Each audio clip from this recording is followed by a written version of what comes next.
हिमाचल के जंगलों में सभी पक्षी सर्दियों के लिए अनाज इकट्ठा करने गए हुए थे। वो सभी आपस में बातें करते हैं कि अरे, आज कालू कौवा और गौरी कौवी अनाज लेने क्यों नहीं आए? तबीयत तो ठीक है ना उनकी? अरे हाँ हाँ, वो दोनों बिल्कुल ठीक हैं। वो एक नई फिल्म आई है ना पुष्पा, वो दोनों उसी को देखने गए हैं। क्या उन दोनों को अनाज इकट्ठा करने की जरा भी चिंता नहीं है? चलो, हमें उससे क्या, जो होगा वो समझेंगे अपना।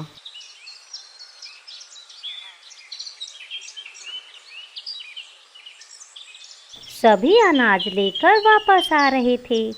तभी वो सब कालू कौवे को देखते हैं। कालू कौवा एकदम पुष्पा फिल्म के हीरो की तरह लग रहा था। अरे कालू भाई, आप तो फिल्म देखने गए थे ना? कैसी है पुष्पा फिल्म? कालू भाई, तुम ऐसे टेढ़े होकर क्यों खड़े हो? क्या हुआ? तुम्हारे पंखों में दर्द है क्या?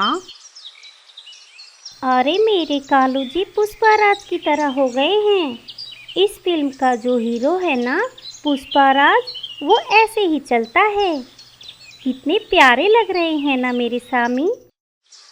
क्या क्या बोली तुम गौरी कौवी? सामी? हाँ, उस फिल्म की जो हीरोइन है ना, वो अपने पति को सामी कहती है।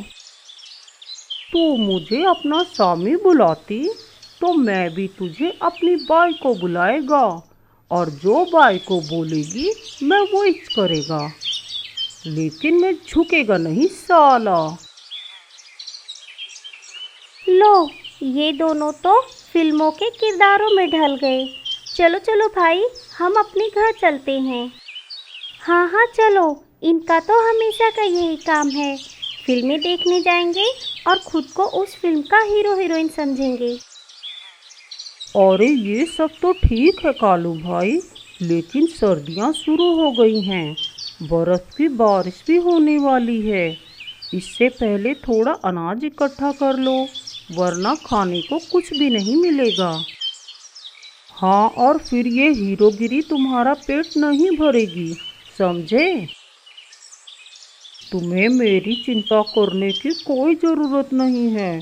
मैं मेरा देख लेगा, तुम अपना देखो।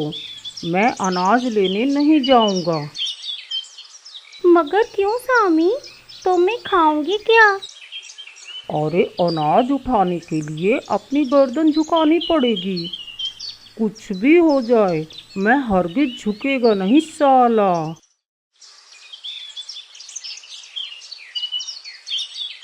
सभी पक्षी हंसते हुए अपने अपने घरों को चले जाते हैं। अगले दिन फिर से वो सभी अनाज लेने जाते हैं।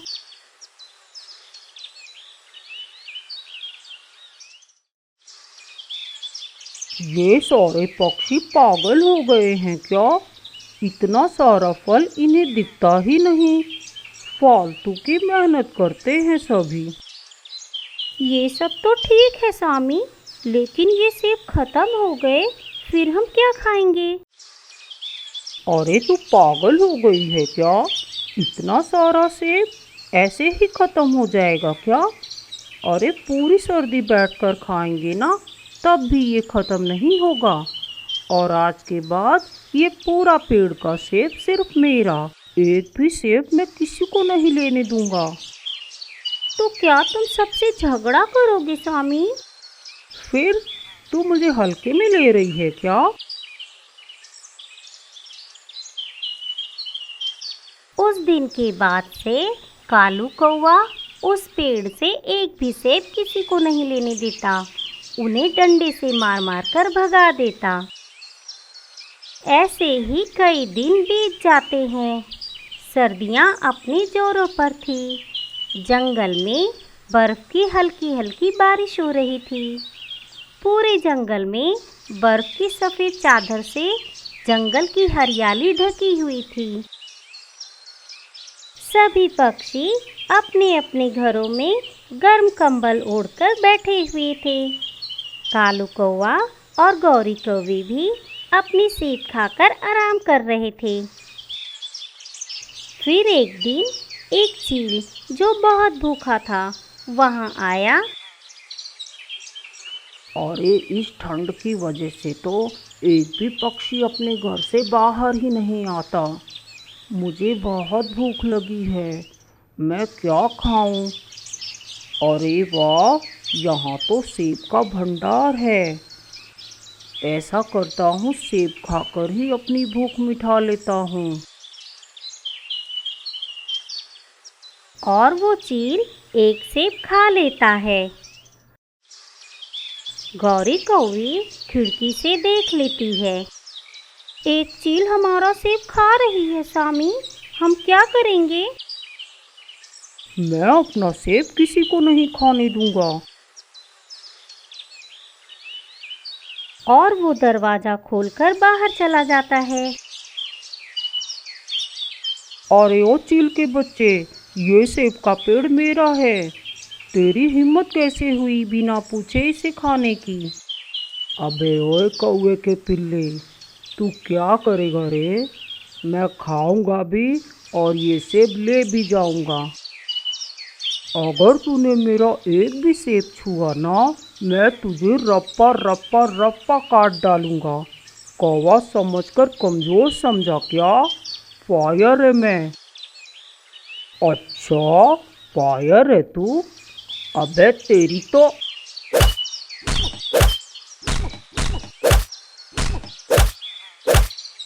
दोनों में झगड़ा शुरू हो जाता है और चील हमारे कालू कौवे की खूब पिटाई करता है।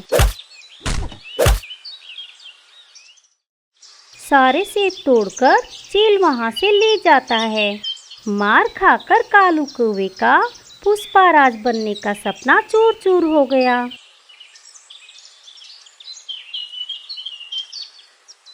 सामी, सामी तुम ठीक हो ना?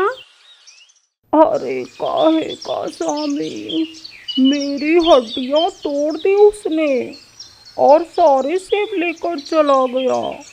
अब हम सर्दियों में क्या खाएंगे? इससे तो अच्छा होता कालू जी कि हम थोड़ी मेहनत करके अनाज जुटा लेते। अब हम क्या करेंगे? ये सब टुन्नू चिड़ा और बाकी पक्षी अपने अपने घरों से देख रहे थे। टूनी, मैं वैद्य जी के यहाँ से कालू कौवे के लिए दवाई ले आता हूँ। उसे बहुत चोट लगी है।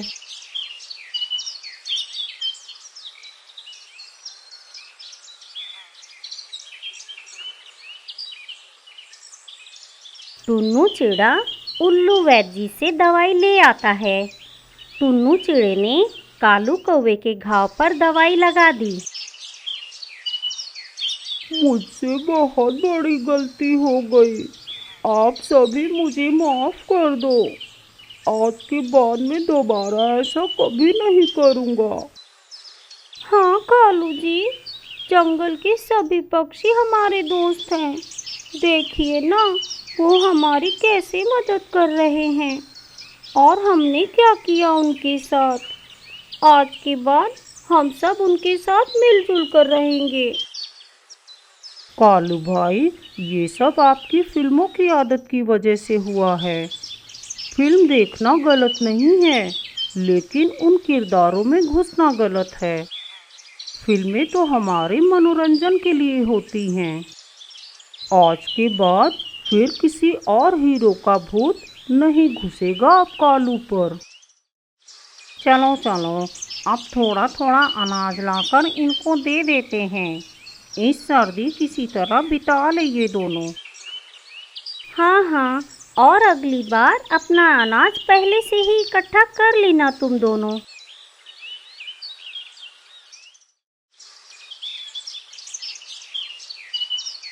सभी पक्षी थोड़ा थोड़ा अनाज लाकर उनके घर पे रख देते हैं।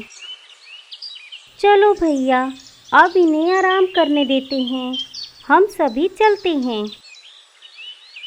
आप सभी का बहुत बहुत धन्यवाद। हम आपका ये एहसान कभी नहीं भूलेंगे। सभी अपने अपने घरों को चले जाते हैं। पूरी सर्दियाँ बीत गई थी। अब सभी पक्षी एक साथ मिलकर अनाज की खोज में जाते। कालू और गौरी कौवे भी हमेशा सभी के साथ मिलजुल कर रहते। अरे कालू भाई, सुना है एक नई फिल्म लगी है सिनेमा घर में। क्या क्या कब? कौन सी? मैं आज ही जाऊंगा देखने।